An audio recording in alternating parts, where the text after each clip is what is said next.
Hoje nós convidamos o oncologista, chefe do setor de aparelho digestivo do Hospital de Câncer Araújo Jorge e vice-presidente da Associação de Combate ao Câncer em Goiás, Dr. Jales Benevides, para falar com a gente sobre os cuidados de prevenção da segunda doença que mais mata no mundo, o câncer. Doutor, bom dia para o senhor, obrigado por falar com a gente. Bom dia, Wilker. Agradecemos a oportunidade de estar com a população falando um pouquinho sobre o câncer. Hoje é o Dia Mundial, você falou a segunda doença que mais mata no mundo, e a gente sabe da importância de fazer a detecção precoce das doenças, fazer as nossas prevenções, né? Então isso é um motivo de muita alegria estar aqui com vocês, podendo falar um pouquinho dessa doença que acomete tanto a população mundial. Doutor, a Marina está lá na casa dela, vai participar da entrevista também, fazendo perguntas, interagindo com a gente. Eu queria que o senhor começasse explicando qual é o tipo de câncer que mais mata hoje. Deixa eu te falar uma coisa. No mundo, mais de 10 milhões de pessoas são acometidas por câncer, todos variados cânceres. 50% desses pacientes vão a óbito pela doença. E a importância da gente fazer as prevenções. Quando se fala que hoje é o Dia Mundial do Câncer, a gente tem que trazer informações para a população para que ela não tenha o câncer, não desenvolva o câncer. Para isso, ela tem que reconhecer e conhecer os fatores de risco para o câncer, seja de mama, seja de colo uterino, seja do colo, seja do estômago, pulmão. E segunda coisa importante, que essa população que é de risco para desenvolver câncer, que tenha acesso a exames que façam a detecção precoce da doença. Por que a detecção precoce? Você consegue diagnosticar a doença numa fase mais inicial. Com isso, você tem a chance de oferecer um tratamento com intenção curativa. Para você ter uma ideia, quando o câncer é avançado, você não tem muita cura. Quando você descobre o câncer numa fase inicial, a chance de cura é mais de 85% para determinadas neoplasias.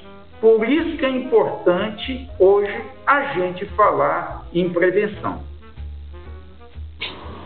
Tá certo, doutor Jales, bom dia para o senhor. Queria que o senhor falasse um pouquinho sobre a diferença entre homens e mulheres. Qual o tipo de câncer, por exemplo, que acomete mais os homens?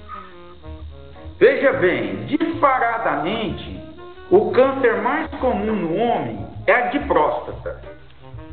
E o câncer mais comum na mulher é o câncer de mama. Vale ressaltar que o câncer mais comum de tudo é o câncer de pele. Então, tirando o câncer de pele, que é tanto mais comum, mais incidente no homem e na mulher, no homem é próstata, na mulher é mama. Depois vem em Goiás colo uterino, o câncer de estômago, colo reto, o câncer de estômago, o câncer de tireoide na mulher. No homem, o mais incidente é próstata, depois o câncer de colo reto, pulmão e câncer gástrico. Doutor, o hábito de realizar atividade física faz a diferença na prevenção do câncer? O senhor mencionou aí, né, que é importante a gente evitar, né, levar informações para as pessoas evitarem de adoecerem, né, de câncer. A atividade física é sim uma grande aliada? Ô Will, isso é que eu acho que é o mais importante para a gente conversar, sabe? Que a gente sabe que a prevenção ela é dividida em 3 partes. A prevenção que chama de primária, a prevenção secundária e a prevenção terciária. A prevenção primária são ações que a gente orienta a população para que ela não entre em contato com os fatores de risco. Um exemplo, quando você fala para o paciente, você tem que evitar tomar sol das 10 às 16. É uma orientação. Por quê? Nesse horário, a chance da exposição a longo prazo desenvolver um câncer de pele é muito grande. Quando você fala que evitar a obesidade, você alimentar frutas, legumes, evitar a carne processada, os embutidos, é uma prevenção primária, que é uma orientação para ter uma alimentação saudável. Quando você fala para o paciente que é importante fazer atividade física, não só como fator de risco para câncer, mas fator de risco para quê? Para as doenças coronarianas. E a gente sabe que obesidade, a falta de uma atividade física é um fator de risco para vários cânceres. O que a literatura fala, Wilder, é que se você faz uma atividade física de leve a moderada, você precisa no mínimo 150 minutos de atividade física por semana. Quem faz uma atividade física mais forte, 75 minutos por semana. E nesse bojo vai a orientação do tabagismo e do etilismo, que a associação do tabagismo e etilismo, ela é muito grande para desenvolver vários tipos de câncer, principalmente câncer de pulmão, o câncer da cavidade oral, que é da boca, que é lá da orofaringe, da nasofaringe, o câncer de esôfago, o câncer de bexiga, está associado muito com o tabagismo. Então, você evitar os fatores de risco, seja eles ambientais, na grande maioria, o sol, a bebida alcoólica em excesso, evitar o tabagismo, você está fazendo uma prevenção primária, ou seja, evitando estar exposto a esses agentes. Eu não sei se eu fui muito claro. Caso tenha uma dúvida, pode perguntar novamente. Foi bem claro, sim, doutor Jales, em relação a essa prevenção, né? A gente tem que fazer esses alertas sempre, né? Eu queria que o senhor falasse para a gente um pouquinho também sobre o trabalho no Hospital Araújo Jorge, né? Que a gente sabe que é uma referência aí, recebendo muito bem, né, os pacientes com câncer. Quantos pacientes são atendidos diariamente, doutor Jales, e quais os tratamentos oferecidos aí no hospital? Veja bem, o nosso hospital é realmente, como a senhora falou, é um hospital de grande referência, não só para Goiás, mas para os outros estados. Hoje a gente atende muita gente do oeste da Bahia, Maranhão, Tocantins, Rondônia, paciente do Mato Grosso. Então, nós não atendemos somente Goiás. Então, você vê que o volume de atendimento nosso é muito grande. Eu vou pedir desculpa com esse dado de quantos atendimentos dias, eu tenho ele, mas não está aqui comigo.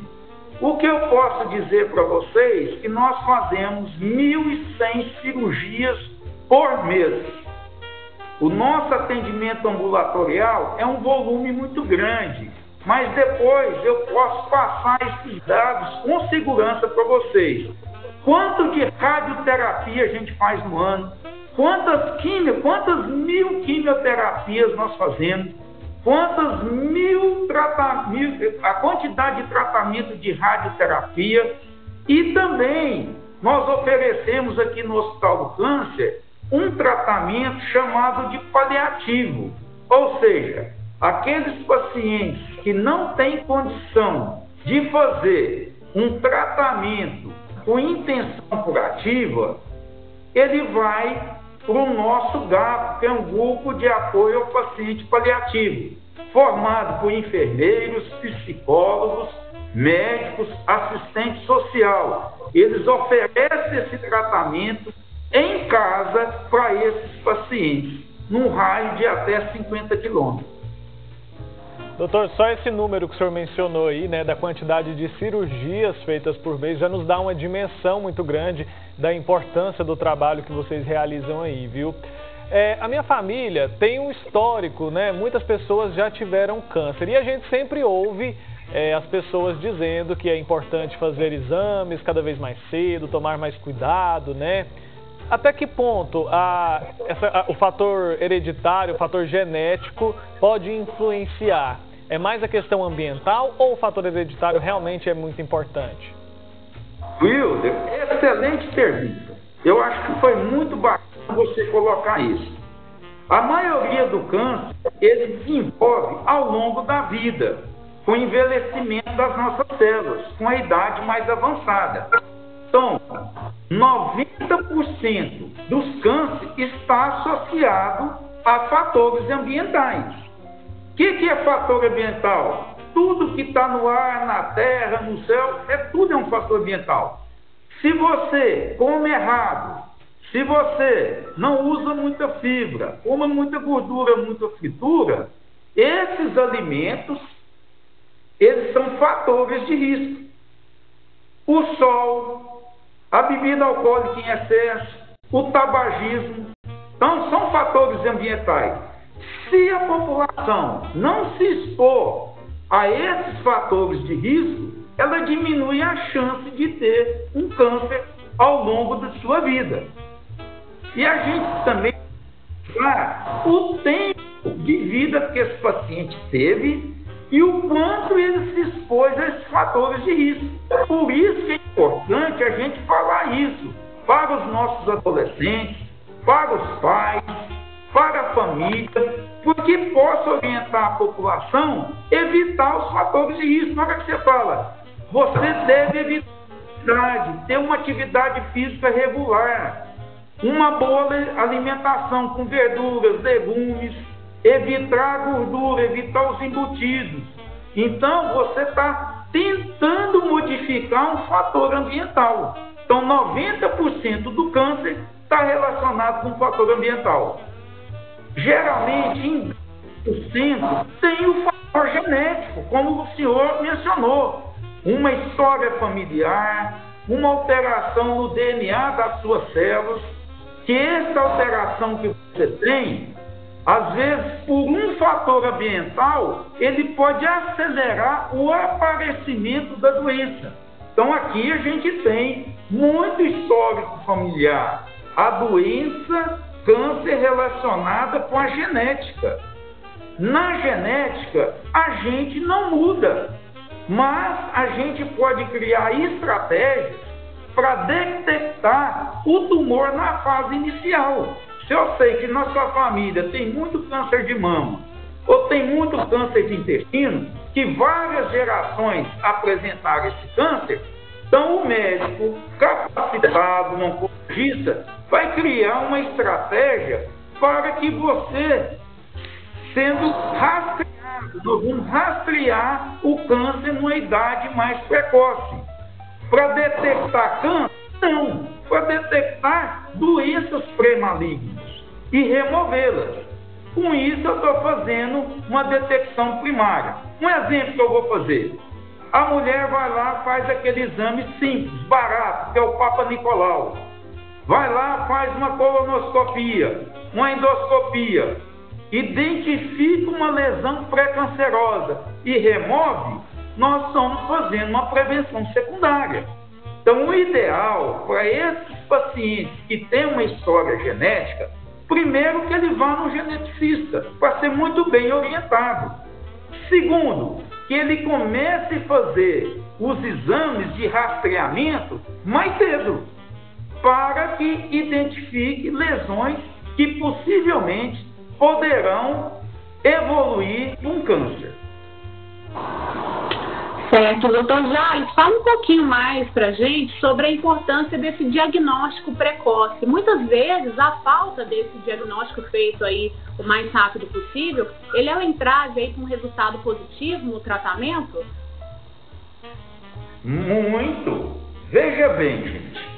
Quando o paciente já chega à nossa unidade, não sei se a senhora vai concordar comigo, com câncer, isso é ruim para o paciente, isso é ruim para a família.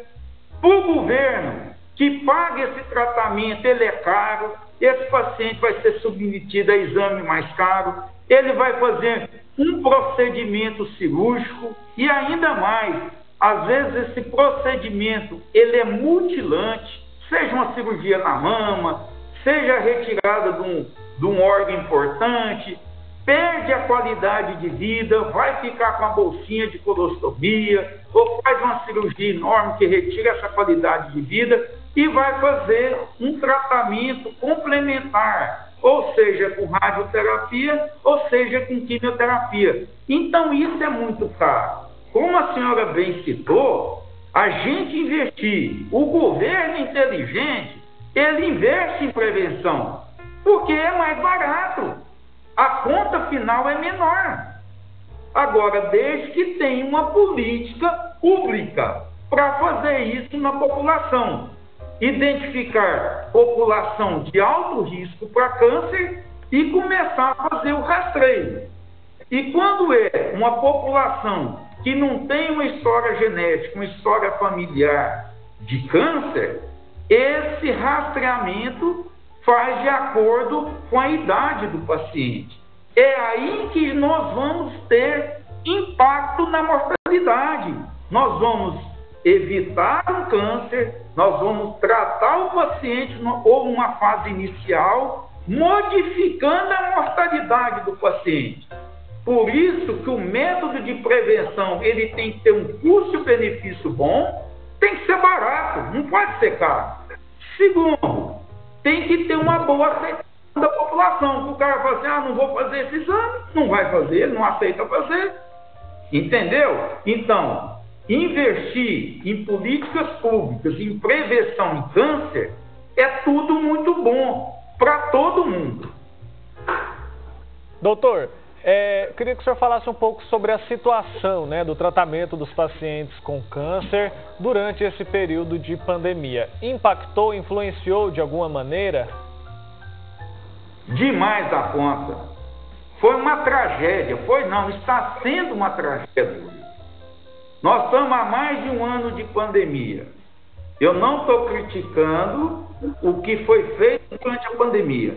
Eu quero te responder em relação à oncologia. Vamos imaginar, lá em março do ano passado, em abril, que tudo era novidade, fecharam ambulatório, fecharam hospitais, as prefeituras deixaram de realizar exames em pacientes, deixaram de enviar pacientes para fazer tratamento de câncer, deixamos de fazer diagnóstico de câncer e hoje a conta chegou. Chegou para quem? Os pacientes que estão descobrindo a doença numa fase muito avançada e com alguma situação que não tem chance de curar. Então, a pandemia, para nós da oncologia, teve um resultado muito negativo. Por isso que a gente orienta quem tem câncer, não abandone o seu tratamento, seja ele o que for, seja rádio, seja químio, seja cirurgia. Não podemos atrasar esse tratamento. Segundo, aquelas pessoas que estavam em investigação, eles deixaram de ter um diagnóstico mais precoce. E a própria população, por orientação dos nossos governantes e por medo próprio, ficou em casa, ficou com medo de ir no hospital, com medo de fazer um exame.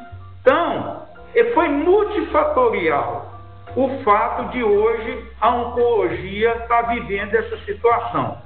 Para vocês terem ideia, aqui no nosso ambulatório da aparelho digestivo, chegam pacientes em urgência e emergência na primeira consulta. Ele já chega na primeira consulta muito grave, sem receber nenhum tipo de tratamento anteriormente. Chegando assim numa situação, uma situação muito avançada na doença, na primeira consulta no Hospital do Câncer. E geralmente esses pacientes são encaminhados a um tratamento cirúrgico de emergência. Hoje é o retrato do resultado dessa pandemia na oncologia. Diminuiu os números de quimioterapias, diminuiu o número de tratamento com radioterapia. Então, nós temos uma conta grande nisso aí. Infelizmente, quem está pagando é o paciente. Doutor Jales, e qual que é a maior dificuldade da pessoa, do paciente com câncer que procura, que precisa do tratamento na rede pública? Seria realmente essa a dificuldade em até conseguir por conta do número de pessoas aí que tem com essa doença? Olha, deixa eu te dizer, nosso hospital ele é muito organizado. Eu não sei se vocês tiveram a oportunidade de conhecê-los. Quando o paciente chega à nossa unidade, igual agora, eu estava fazendo um ambulatório, eu atendo paciente de primeira vez, que são encaminhados da Secretaria Municipal de Saúde. Então, ele já vem triado pela Secretaria. Não sou eu que domino a minha agenda. A Secretaria agenda os pacientes com câncer para a gente. Então, o que acontece? Nós atendemos, o que eu vejo no dia a dia, não é só a população de Goiânia.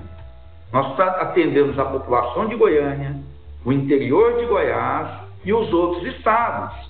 É muito comum pessoas do Maranhão, pessoas do Tocantins, pessoas de Rondônia, Bahia, arrumar um endereço de Goiânia para vir tratar, porque aqui tem um centro de excelência. Não estou dizendo que ele não mereça, mas o número de pessoas que estão aqui é mais do que a nossa população geral. E a gente não dá para absorver todos os casos de câncer aqui de Goiás e dos outros estados. Esse hospital, ele funciona 24 horas, é como eu falei para a senhora. Qual hospital dentro de Goiânia que faz 1.100 cirurgias? Oncológicas, cirurgias de alta e média complexidade. São poucos, nós trabalhamos a todo vapor. O corpo clínico, o corpo de enfermagem, os colaboradores do hospital, nessa pandemia, eles se redobraram. São pessoas que ficaram à frente do tratamento oncológico e expostos ao Covid. Quantos colaboradores foram afastados por Covid? Então, foi um prejuízo muito grande. Então, o fato do hospital hoje ter esse volume de atendimento, isso é importante, mas às vezes sobrecarrega muita instituição. E vou mais longe. O que nós pagávamos R$10 num IPI, nós estamos pagando 100, 150.